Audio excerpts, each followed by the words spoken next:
Bismillahirrahmanirrahim. Assalamualaikum warahmatullahi wabarakatuh. Alhamdulillahi wa kafa.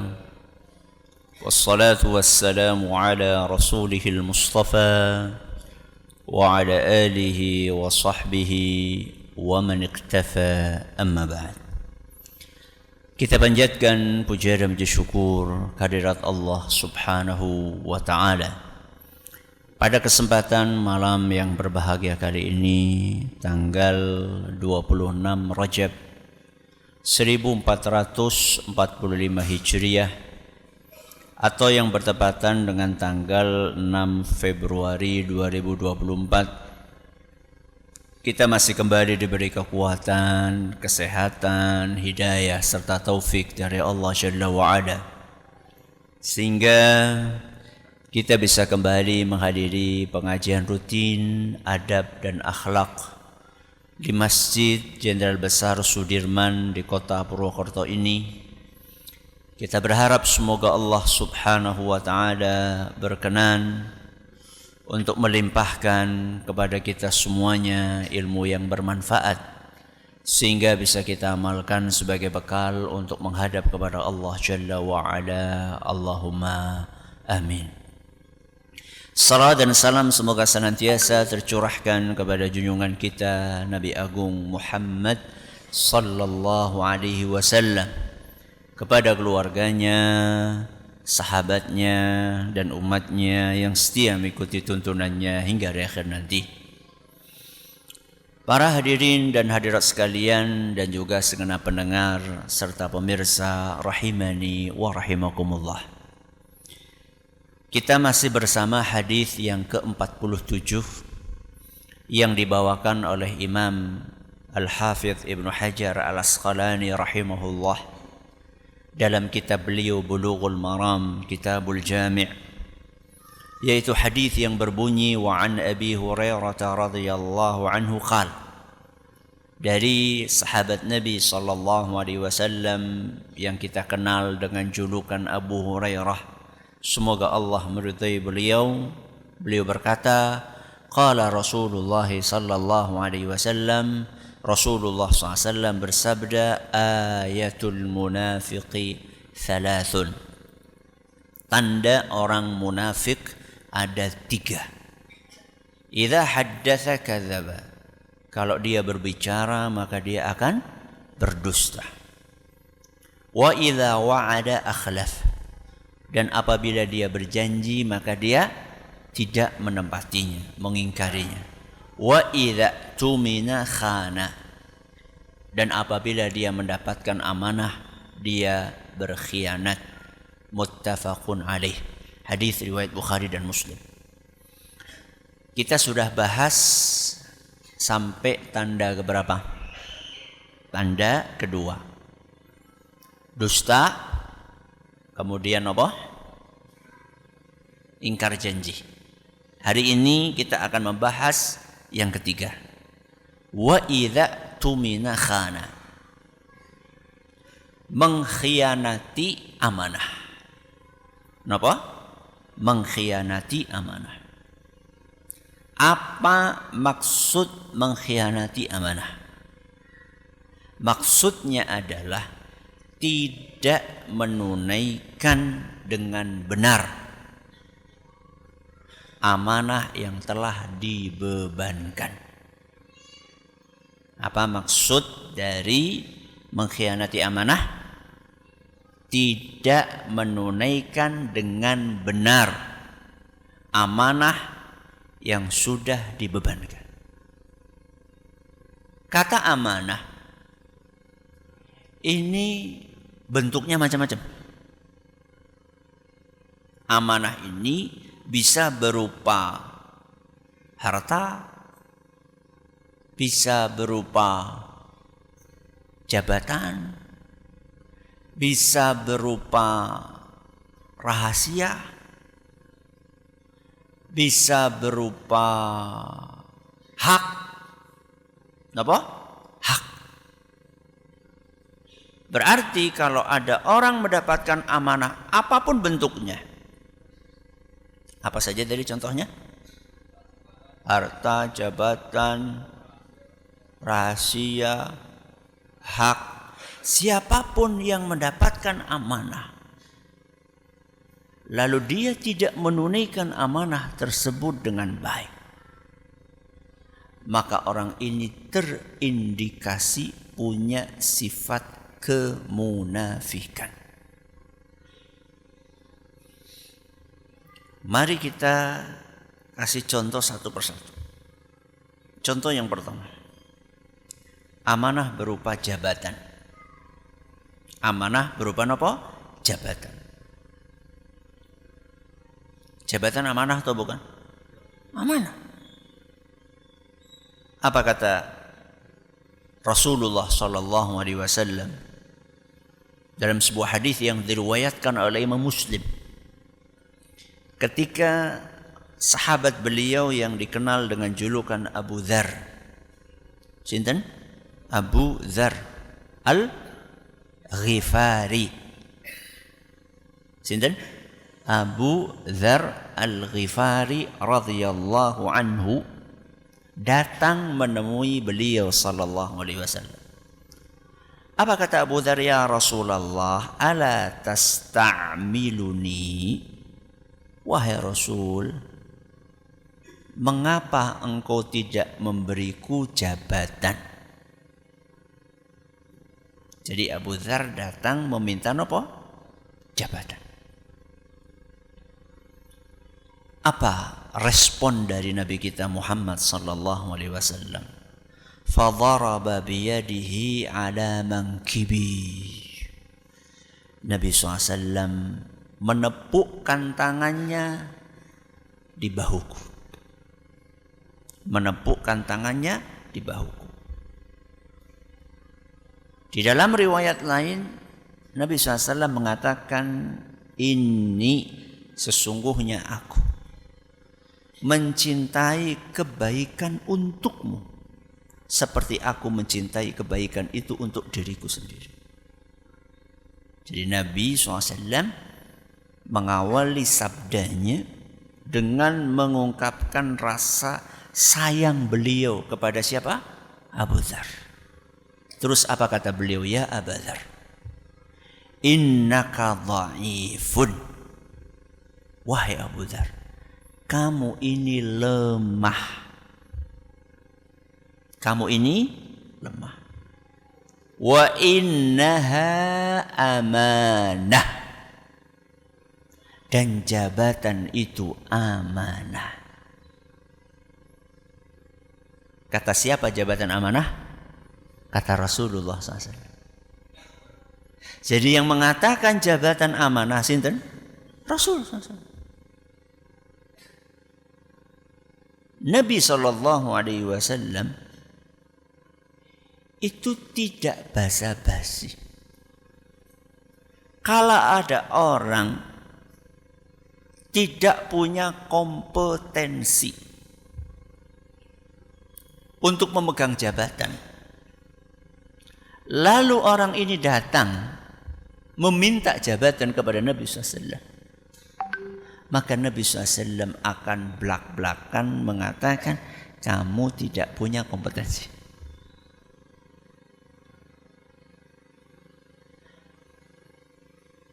Keterus-terangan Nabi SAW tadi adalah bentuk apa? Bentuk kasih sayang.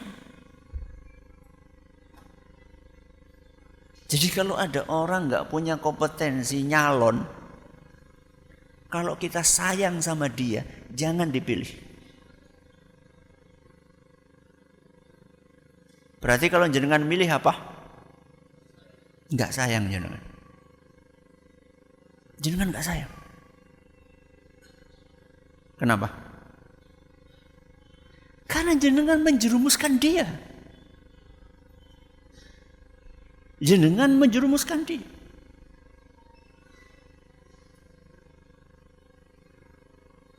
Jadi nggak kenal, jangan basa-basi. Ya, contoh siapa?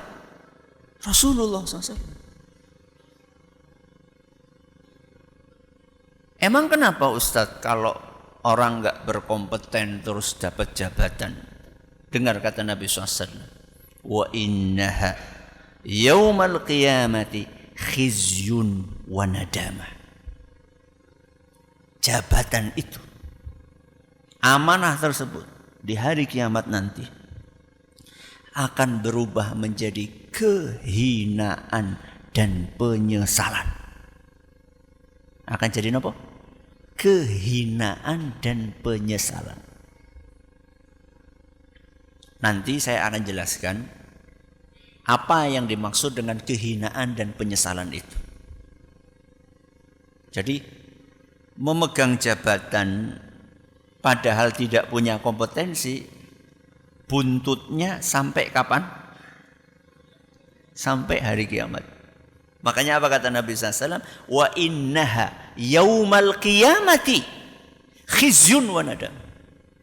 Jabatan ini nanti di hari kiamat akan menjadi penyesalan dan kehinaan. Loh Ustaz, berarti kalau gitu kita nggak usah ada yang megang jabatan berarti. Gitu? Berarti nggak usah yang ada jadi pemimpin. Gitu? Gitu apa enggak gitu? Enggak gitu. Enggak gitu. Karena pemimpin itu harus ada. Harus ada yang dikorbankan jadi apa? Pemimpin. Karena kalau enggak ada pemimpin, apa yang terjadi? Chaos. Kacau balau.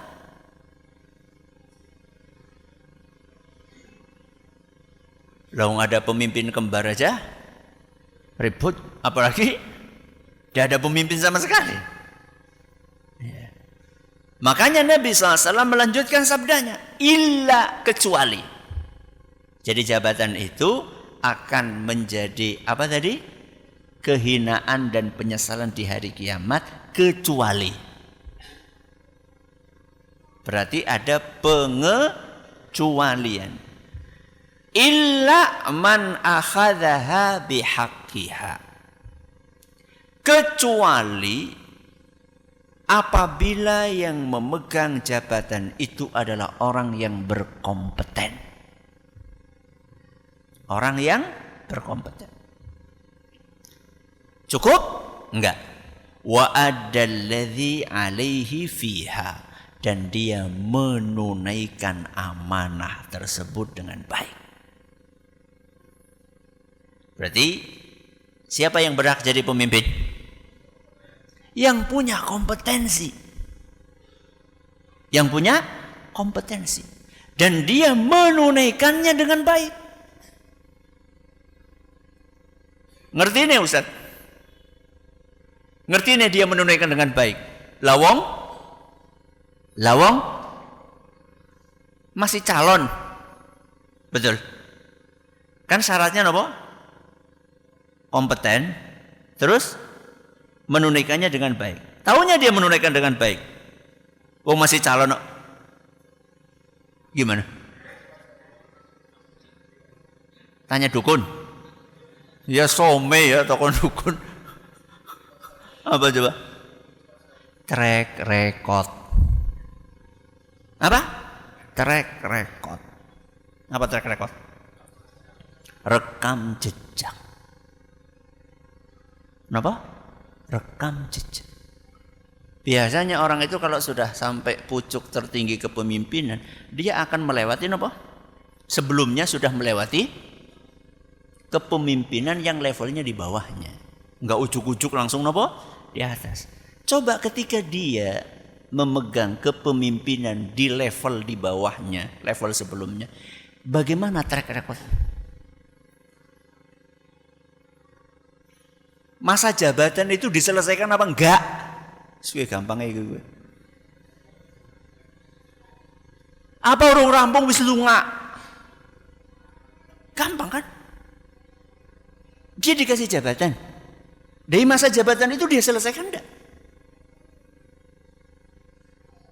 Belum rampung sudah apa? Pergi. Kemudian cukup menyelesaikan? Enggak lah. Menyelesaikan dengan baik apa enggak gitu loh. Jadi enggak cuma sekedar menyelesaikan masa jabatan itu, tapi menyelesaikan dengan baik atau tidak. Kalau dia menyelesaikannya dan dengan baik pula menyelesaikannya, tahunya Ustaz menyelesaikan dengan baik, ya lihat aja janji-janjinya.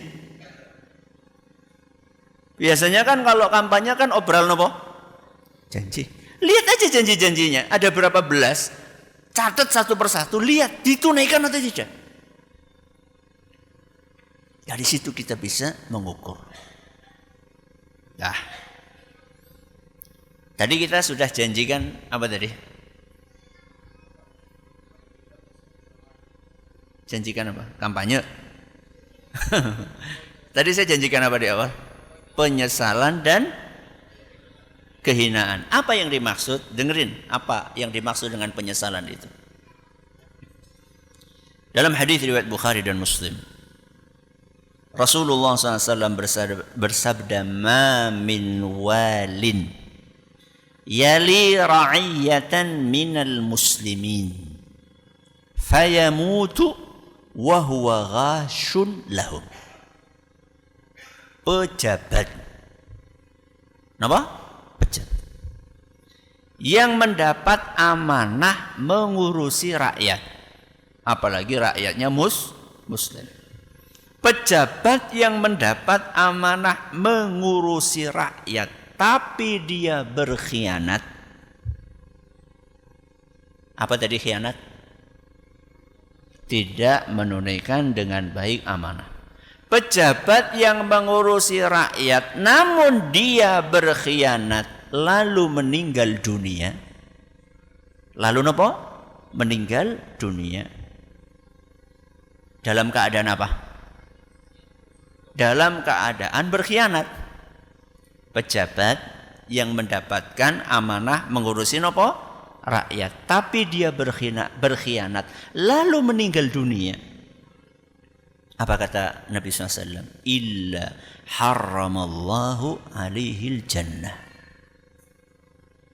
Allah mengharamkan surga untuk orang ini. Kenapa? Allah mengharamkan surga untuk orang ini. Bukan saya yang ngomong. Saya nggak punya surga, bahkan nggak ada kepastian masuk surga. Tapi yang bicara inilah Rasulullah SAW. Dan Rasulullah SAW berbicara disuruh sama siapa? Allah yang punya surga. Ini bukan lagi menjustis, bukan lagi menghukumi, tapi lagi memberi peringatan. Bayangkan 5 tahun jabatan. Periode kedua berapa? 5 tahun lagi. Berapa? 10 tahun. Masih kurang maning. 2 jabatan. 2 masa jabatan. Kemudian tidak menunaikannya dengan baik. Mati. Belum sempat tobat. Gak bisa masuk surga. Demi untuk menikmati jabatan berapa tahun? 10 tahun. Nyesel. Senyesel-nyeselnya. Makanya saya katakan penyesalan.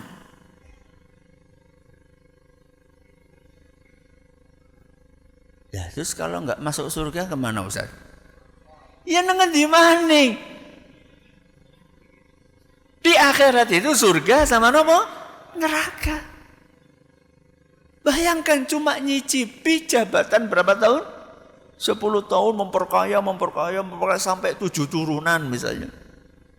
Nek perlu sampai berapa turunan? 10 turunan. Tahu-tahu naudzubillah min dzalik harus masuk ke dalam neraka. Ketika masuk ke neraka itu kira-kira masih keingat enaknya kursi anget jabatan atau tidak?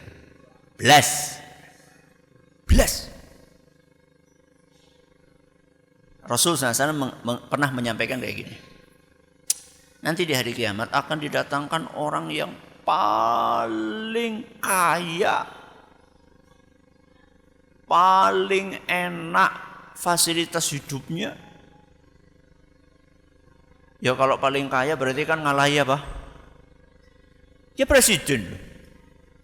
Apa jenengan pernah melihat ada presiden kekayaannya nomor 1 sedunia? Enggak.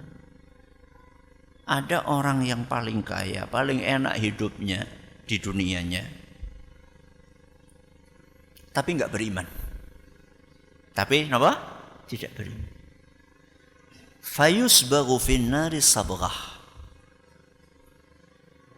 Dicelupkan di neraka sesaat. Janjian bahasanya dewek ditulakan. Dia apa? Ditulakan. Apa ditulakan? Tul, itu apa sih? Apa sih bahasa Indonesia ini? Tul itu ditempelkan. Ditempelkan ke neraka, tul ditarik lagi. Jadi kurapa? Nyicipi sebentar gitu. Setelah itu ditanya sama Allah Azza wa Jalla. Hal ra'aita na'iman qat? Apakah masih teringat limpahan enaknya hidupmu ketika di dunia dulu? Rumah megah, kendaraan mewah, jabatan yang mentereng, makanan yang super enak. Apakah engkau masih ingat kenikmatan yang pernah engkau rasakan dulu ketika di dunia? Apa kata orang itu? La ma ra'aitu na'iman qat. Tidak, saya tidak pernah merasakan kenikmatan sedikit pun. Sedikit pun. Jadi seluruh kenikmatan orang ini, orang yang tidak beriman ini, padahal dia orang yang paling nopo, paling top, gak kerasa sama sekali saat dia mencicipi neraka cuma sesaat. Padahal dia bukan sesaat, tapi selama-lamanya.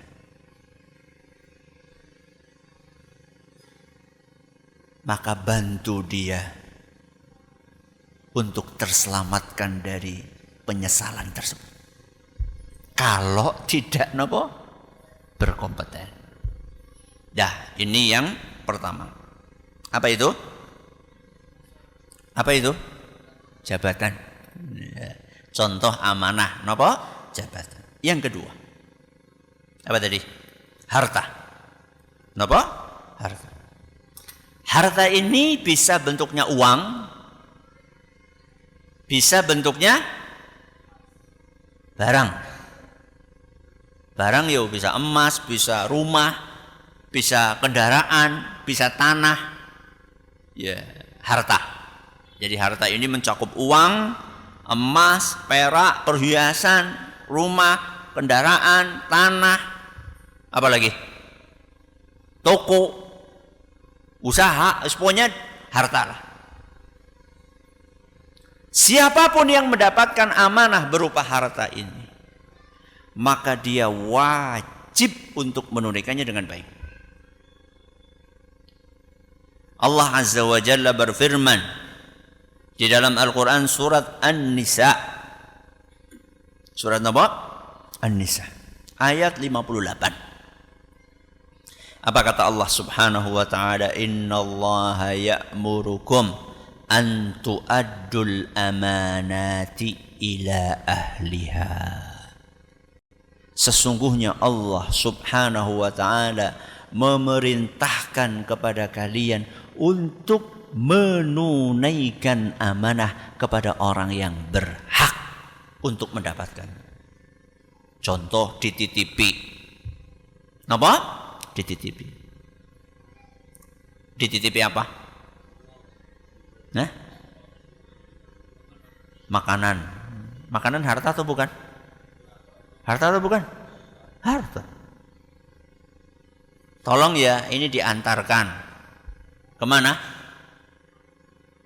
Kemana? ke rumah Pak D. Ternyata isinya duku. Ya. Seberapa? Sekilo. Kalau dikurangi 1, kerasa enggak? Dikurangi 1. Kerasa apa enggak? Waduh, dukunya gede-gede banget.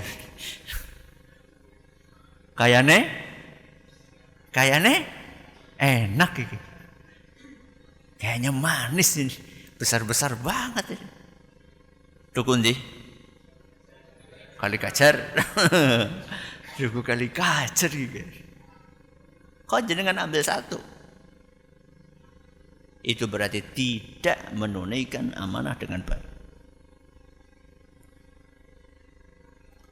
Ya masa saya enggak dapat upah, Ustaz? Loh, kalau minta upah dari awal minta upah. Ya, dari awal minta upah. Ustaz, kalau misalnya saya sudah kasihkan sama Pak D, terus sama Pak D dikasih, boleh? Boleh. Itu berarti halal. Kalau yang tadi haram. Kenapa? Karena amanah. Amanah supaya diapain? Disampaikan. Kecuali kalau yang ngirim itu ngomong. Ngomong apa? Yang ngono Arab nyicipi. Nyicipi 1/2 kilo. Nyicipi ya seperlunya. Ya berapa belindi, ya, berapa butir, no problem. Kalau memang sudah dapat apa tadi? Lampu hijau. Rasulullah SAW itu adalah contoh orang yang sangat menjaga apa? Amanah. Apapun kondisinya.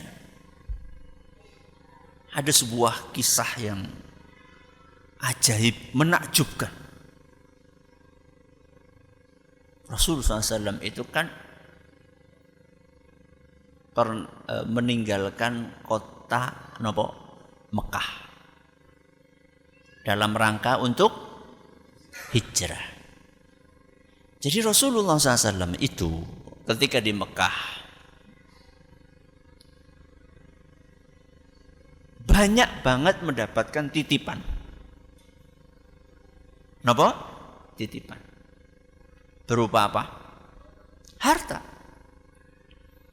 Ada yang berupa uang, ada yang berupa barang. Orang-orang itu pada nitip kepada siapa? Rasulullah sallallahu alaihi wasallam. Karena mereka amat sangat percaya sekali. Apa? Amat sangat percaya sekali kepada siapa? Rasulullah SAW. Bahkan mereka itu sebagian lebih percaya kepada Rasulullah SAW daripada kepada bapak ibunya sendiri. Lebih percaya kepada siapa? Rasulullah SAW daripada kepada bapak ibunya sendiri. Maka pada nitip kepada Nabi SAW. Bahkan sampai ketika beliau SAW diangkat menjadi Rasul, lalu mereka enggak terima karena dianggap telah meninggalkan agama nenek moyangnya. Dan mereka menuduh Nabi SAW dengan macam-macam tuduhan. Dukun, apalagi? Tukang sihir, apalagi? Tukang bohong, pendusta. Sampai pun mereka sudah menyematkan label-label tadi, tetap nitipnya kepada beliau. Mestinya kan kalau sudah pendusta, berarti kan nggak percaya toh, nggak bisa dipercaya. Namanya pendusta kok. Kok bisa-bisanya sudah melabeli Nabi SAW pendusta, besoknya datang apa? Nitip barang. Artinya apa yang diucapkan tidak sinkron dengan apa yang mereka yakini. Wong dulunya Nabi SAW itu gelarnya apa? Al-Amin. Yang sangat dipercaya.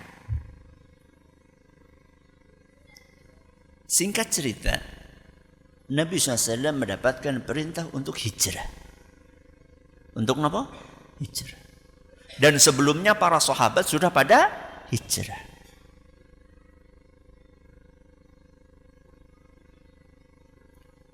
Dan orang-orang musyrikin Quraisy mereka sudah mengantisipasi. Bahwa Nabi Muhammad SAW ini bakalan apa? Bakalan keluar. Bakalan meninggalkan Mekah. Dan kalau sampai Nabi Muhammad SAW keluar, lolos, ini bahaya. Kenapa?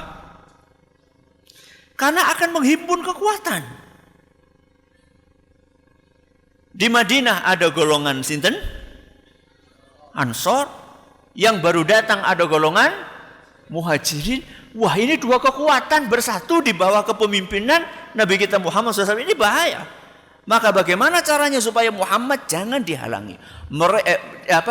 Dihalangi jangan sampai keluar.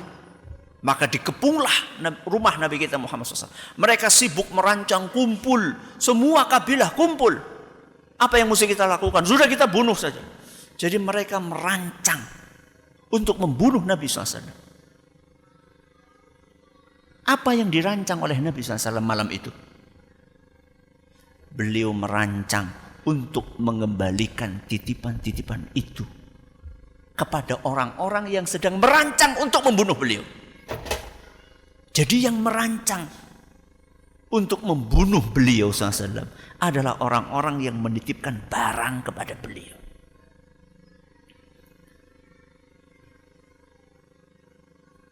Siapa yang ditugasi oleh Nabi SAW untuk mengembalikan itu?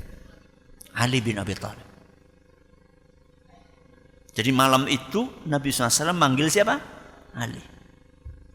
Kasih tahu sama Nabi SAW. Ini barang titipannya si fulan, si fulan, si fulan, si fulan.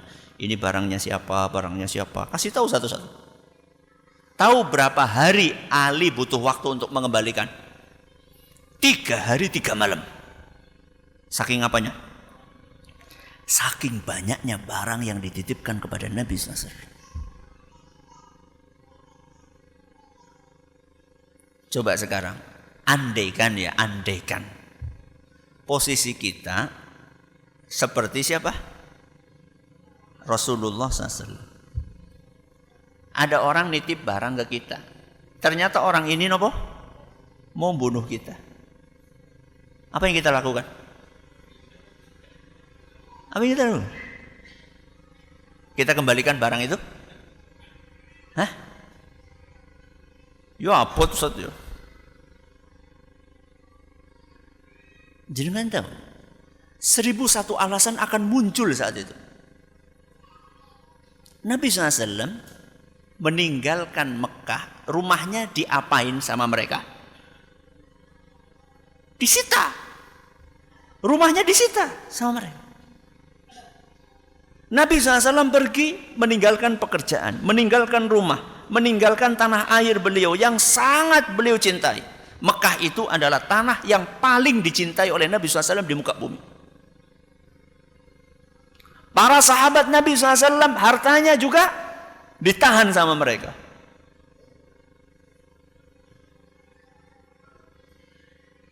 Berarti akan muncul 1001 alasan mengatakan ya paling tidak ini ganti rugi. Ya toh? Mereka merampas harta kami. Sedangkan harta mereka ada di kami. Ya sudah, impas toh. Saya bawa apanya? Harta mereka semuanya untuk dibawa kemana? Ke Madinah sebagai balas dendam atas perilaku mereka mengambil harta kami. Apa itu dilakukan sama Nabi SAW? Tidak.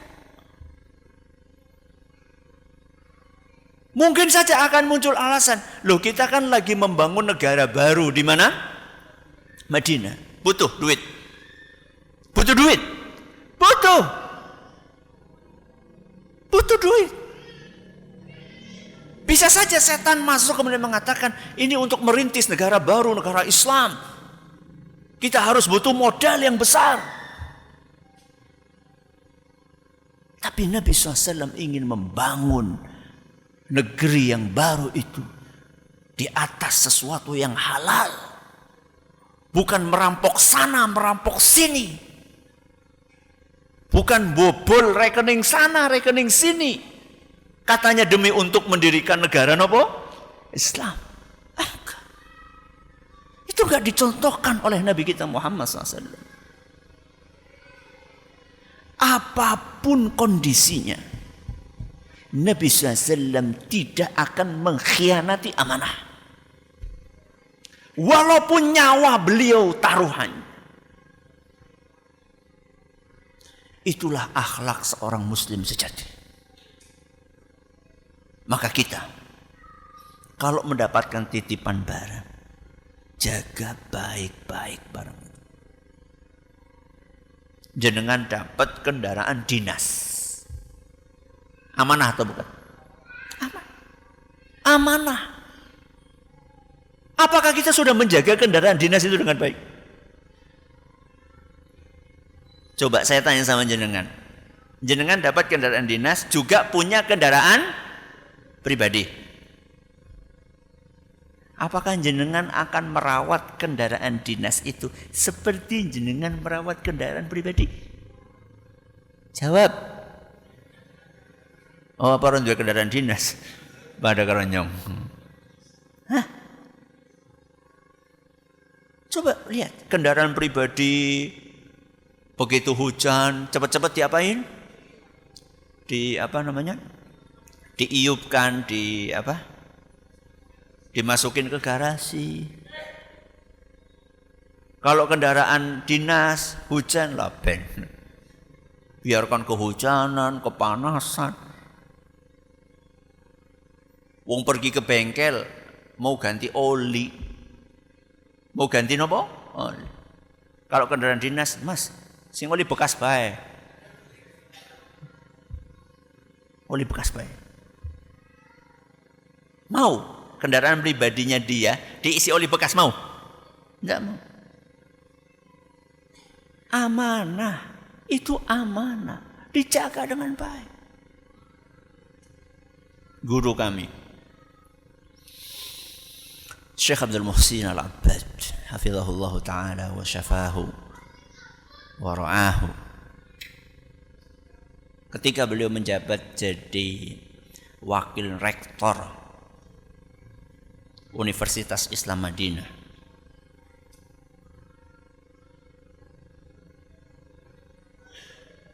di kantor beliau itu punya 2 pulpen.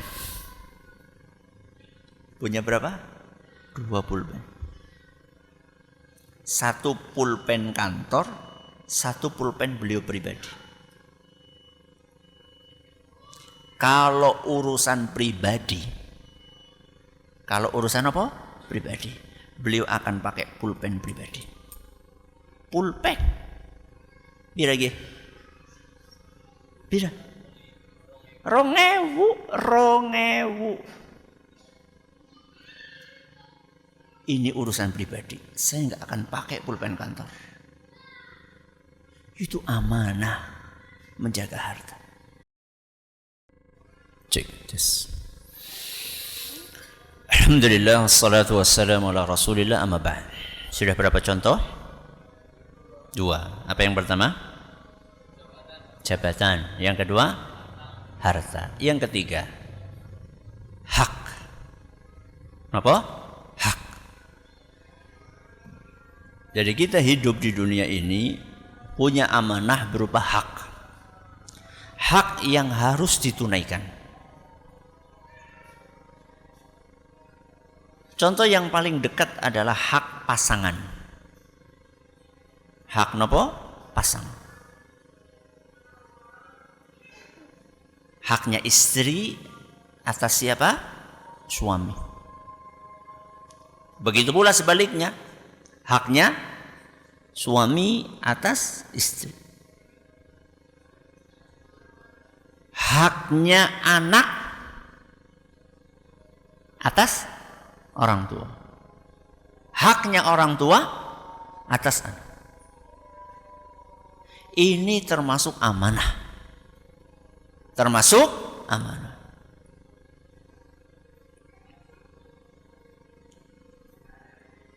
kebanyakan orang itu suka menuntut hak,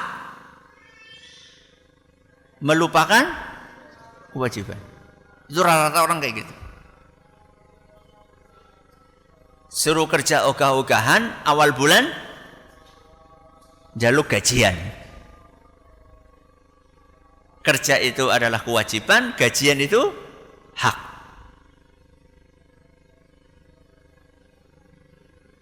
Minta dilayani sama istri secara maksimal, tapi tidak memberikan nafkah dengan benar. Itu termasuk tidak menunaikan amanah. Makanya apa kata Allah Azza wa Jalla dalam surat Al-Baqarah ayat 228, walahunna mithlul ladzi 'alaihinna bil ma'ruf. Wanita itu punya hak seimbang dengan kewajibannya. Kenapa? Punya hak seimbang dengan kewajibannya. Begitu pula suami sama. Ya. Cuman kata Allah, walirrijali 'alaihinna darajah. Hanya saja suami itu punya kelebihan satu tingkat daripada istrinya. Karena dia yang menafkahi istrinya. Sehingga hak yang dia miliki lebih besar. Karena dia menunaikan kewajiban yang lebih besar. Maka coba sekarang kita perhatikan diri kita. Apakah kita sudah menunaikan hak pasangan kita dengan maksimal atau belum? Hak lahir sama hak batin. Hak lahir, sandang, terus napa? Mangan, terus papan. Hak batin, pendidikan, perhatian, keamanan. Ya. Termasuk hak-hak, termasuk hal-hal yang sifatnya biologis. Apakah kita sudah tunaikan dengan baik atau belum? Contoh yang paling gampang. Panjenengan punya istri, waktunya sholat ndak sholat. Keluar rumah nggak nutup aurat. Itu sudah jenengan ingatkan atau belum?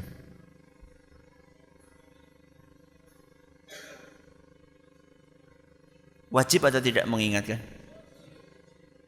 Istri nggak sholat, wajib diingatkan? Tergantung. Iya, tergantung. Tergantung apa? Lagi datang bulan apa enggak? Bukan maksud saya itu. Maksudnya dia enggak datang bulan. Tidak ada halangan, kok enggak sholat? Jenengan sebagai suami sudah mengingatkan atau belum? Itu amanah. Itu amanah.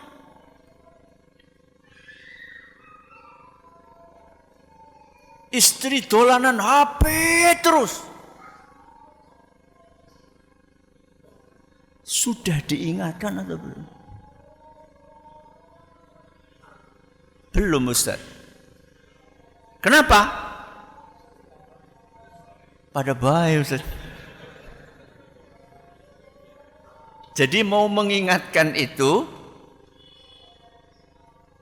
maju mundur. Kenapa? Senjata makan tuan. Saya ingatkan nanti istri, lu kok berbohong. Jadi kita kepala rumah tangga, memang kita punya hak yang lebih besar, tapi kewajibannya juga lebih besar. Jadi jangan kita harus menjadi imam di rumah. Itu cuma slogan. Jangan kalimat itu, suami harus jadi imam di rumahnya, itu jangan cuma dijadikan slogan, tapi betul-betul diaplikasikan dalam kehidupan. Apa betul kita menjadi imam, jadi teladan buat istri kita? Nasihat yang paling mengena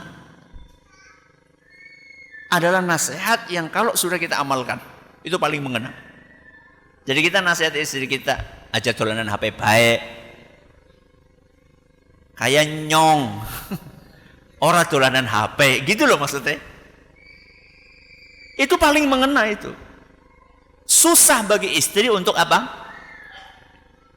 Untuk menolak. Kenapa? Karena suaminya ngasih contoh. Kita itu enak mengingatkan istri, sudah baca Quran belum hari ini? Sudah berapa halaman baca Quran hari ini? Enak kita mengingatkan kalau kita sudah membaca Al-Quran. Enak, plong. Dan akan lebih mudah diterima. Sebab orang kon kepada istri, kepada anak. Coba sekarang, apa kira-kira kita sudah siap saat nanti di hari kiamat ditanya sama Allah Azza wa Jalla, anak-anak kita menghabiskan waktu dengan gadget berjam-jam tanpa pengawasan, dan entah yang dilihat apa kita sudah siap nanti di hari kiamat kalau ditanya sama Allah Azza wa Jalla? Itu amanah. Banyak orang yang mimpi punya anak, sama Allah Azza wa Jalla belum diberi kesempatan untuk punya anak. Kita dikasih sama Allah anak, gak cuma 1, 2, 3, 4, 5. Di saat orang pengen punya anak gak dikasih anak sama Allah. Kita dikasih anak, amanah. Sudah kita jaga anak ini dari hal-hal yang tidak pantas, yang bisa merusak dia, atau malah kita yang memberikan sarana itu kepada anak kita. Bocah cilik umur 6 tahun, 5 tahun, 4 tahun. 6 tahun, 5 tahun, 4 tahun dikasih HP, bebas. Apa yang akan kita jawab nanti di hadapan Allah di hari kiamat? Mau ngomong apa kita? Yang lebih tragisnya apa? Anak dikasih HP karena orang tuanya nggak mau diganggu keasikannya main HP. Ini parah sekali. Jadi anak rewel minta main bareng siapa? Bapaknya, ibunya. Minta belajar, minta jalan-jalan sama bapak ibunya. Dan bapak ibunya lagi apa? Asyik main HP. Gak mau terganggu keasikannya main HP. Dikasih jalan pintas, anaknya dikasih apa? HP. Supaya keasikan dia main HP tidak terganggu. Ini orang tua jahat. Jahat. Rela mengorbankan anaknya rusak demi kenikmatan pribadi dia.